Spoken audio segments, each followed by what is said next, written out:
Welcome to CCN News. I am your host, Captivating Christian, and these are some of your top stories for January 3rd, 2020. Donald Trump defends killing the Iranian general accused of plotting imminent and sinister attacks on Americans. President Donald Trump on Friday today defended his order to kill the top Iranian general about 24 hours earlier, accusing him of plotting imminent and sinister attacks on American diplomats and military personnel. Making a short statement at his Mar-a-Lago estate, Donald Trump said, "We took action last night to stop a war. We did not take action to start a war." Going on, he said, his reign of terror is over. He said in his first comments on camera since the U.S. attack on the general's vehicles near a Baghdad airport. Last night, at the direction of the United States military, successfully executed a flawless, precision strike that killed the number one terrorist anywhere in the world, Trump said. For years, the Islamic Revolutionary Guard Corps and its ruthless forces under Soleimani's leadership has targeted, injured, and murdered hundreds of American civilians and servicemen. He went on to say, "What the United States did yesterday should have been done long ago." He also added, "A lot of lives would have been saved." The United States has the best military by far anywhere in the world, Trump went on to say. He also said that we have the best intelligence in the world. If Americans anywhere are threatened, we have all those targets already fully identified, and I am ready and prepared to take whatever action is necessary. We do not seek regime change, he said, but he insisted Iran's use of proxy fighters to destabilize its neighbors must end now.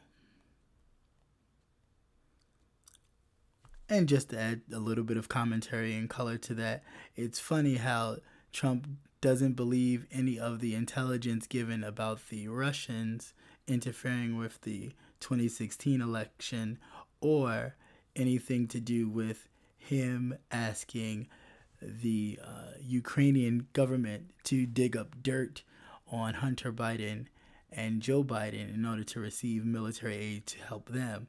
But he believes in the intelligence organizations that he runs, that he's in charge of, all of a sudden for this. It's just real funny.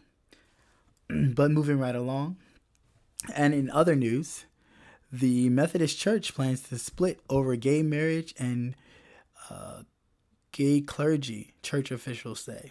The United Methodist Church plans to split into two denominations later this year. The church officials say on Friday that a schism that follows years of contention over whether the church should end its ban on gay marriage and the ordination of gay clergy. The plan, if approved, this will be at the church worldwide conference in Minneapolis in May, would divide the third largest U.S. Christian denomination into two branches, a traditional branch that opposes gay marriage and the ordination of lesbian, gay, bisexual, and transgender clergy, and one more tolerant branch that would allow for same-sex marriages and LGBT clergy. This split would affect the denomination globally, however, church leaders say. The United Methodist Church lists more than 13 million members in the United States and 80 million worldwide. Remember that the Supreme Court legalized same-sex marriage throughout the nation back in 2015 under the presidency of Barack Obama.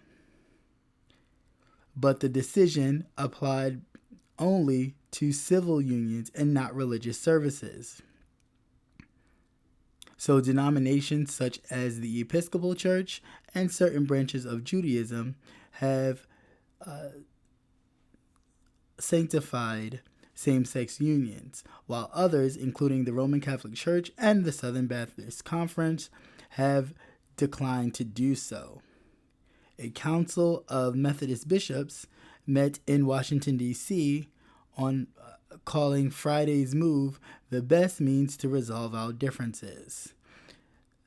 The New York Conference of Bishops drafted the plan and said that it was the best way to reach an amicable separation. The protocol provides a pathway that acknowledges our differences, respecting everyone in the process, and graciously allowing us to continue to live out the mission of making disciples of Jesus Christ. So once again, the Methodist Church, is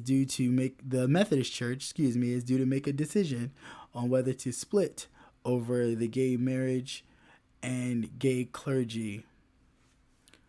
And that is all the news I have for you today. Those are your two top stories.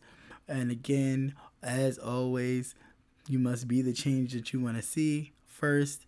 And please ask that you like, share, and subscribe.